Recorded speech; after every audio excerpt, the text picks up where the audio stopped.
key theme, I suppose, right throughout the whole workshops is this notion, I suppose, of empowering communities. And if the workshops themselves can give any lessons to members of the community, is essentially trying to look at the kind of ways that they live, informing them that there are better ways, and ways that not only help the environment, but also are cost-effective for themselves. And tonight's theme is no different, and specifically in terms of energy saving. The Council has played a pretty good role in this space, and it has done so over a number of years. But I suppose where we can take some pride, apart from looking at our own internal operations and changing lighting systems, as you can see, to energy smart ones as opposed to the old ones, and looking at cost reductions and which have a benefit for ratepayers as a whole. So welcome this evening and enjoy the workshop. Thank you very much. Solar hot water. I recommend you do your solar hot water before you. If you've got a home that you're retrofitting and you're looking at cutting your energy, a third to half of the electricity you're using, if you have an electric storage hot water system, is that system. A 300-litre storage system will cost you between $500 and $800 a year to run, and that's if it's running efficiently. Most of them will cost a lot more than that. Take a bit of time to understand what you're being charged. It's interesting when we do a lot of audits in schools, and we see a lot of overcharging going on. A lot of predictions of what organisations will use, and then a very slow repayment process. So have a look at your bills. There might be some hidden gems in your bills. So understanding what you consume over the course of a year, look at your electricity bill. You might be consuming between 6,000 and 10,000 kilowatt hours a year. That will give you a very good idea of how you can size your solar system. Before you look at a solar system, I'll talk about other things first. I strongly recommend you do your efficiencies first, because what you will do is you will reduce your load, which means the solar system that you then install will be smaller as a result and cost you less. A lot of energy is wasted. I use this analogy when I'm doing presentations, especially for corporate.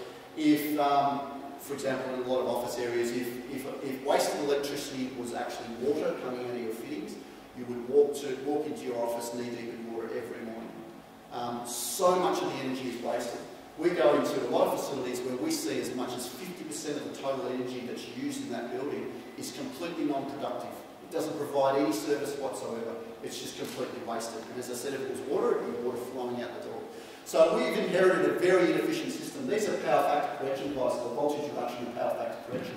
Massive units that are put across one of the very large factory, just to cope with the excess wasted energy coming into that plant. Halogen downlights are low energy consumption because they are low voltage. Pulse. Yes. Per square metre area, we do a lot of work in changing these. Per square metre area, they're the most efficient light you can use for what's called efficacy, watts and lumens output. They also can get up to 300 degrees in your roof. I have a lot of my clients who have pulled insulation out of their roofs for fear of starting a fire in their roof because of the halogen downlights. They haven't put covers over them.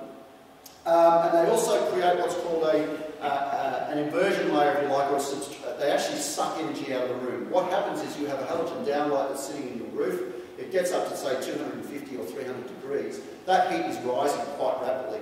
And actually what it then does is it actually draws air out of your room. Draft proofing. Sounds very simple? It is very simple. Start at your front door, go to your back door, do those first, stripping along the bottom, stripping around the inside of the doors.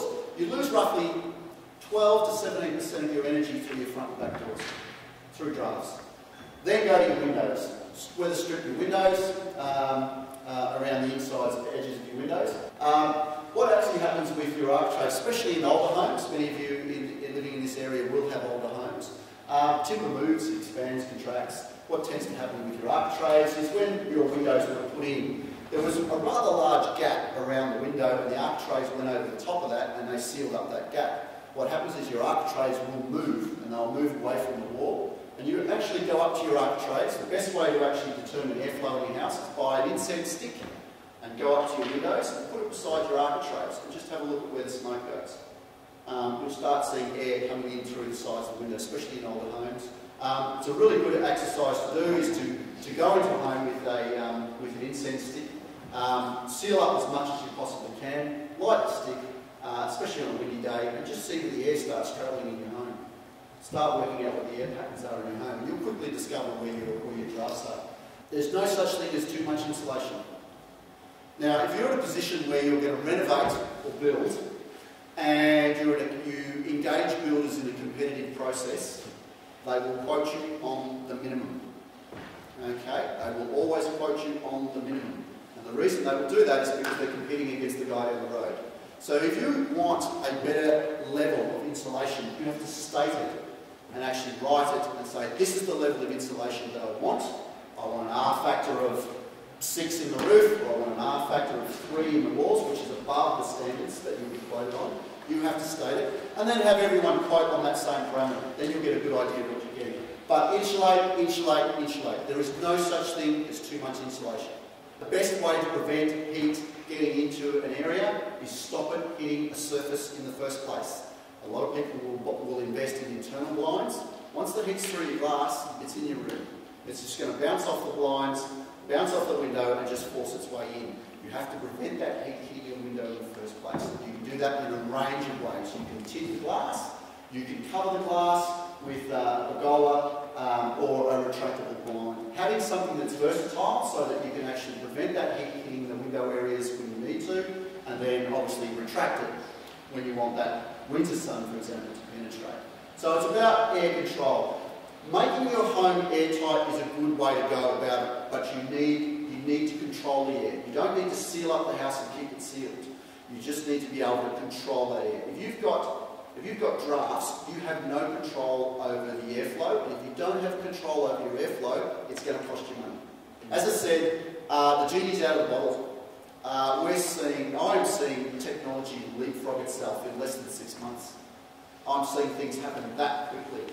LED lighting, 12 months ago, $100 a unit. It's less than half that now. So economies of scale, it's just speeding up and things are becoming more efficient.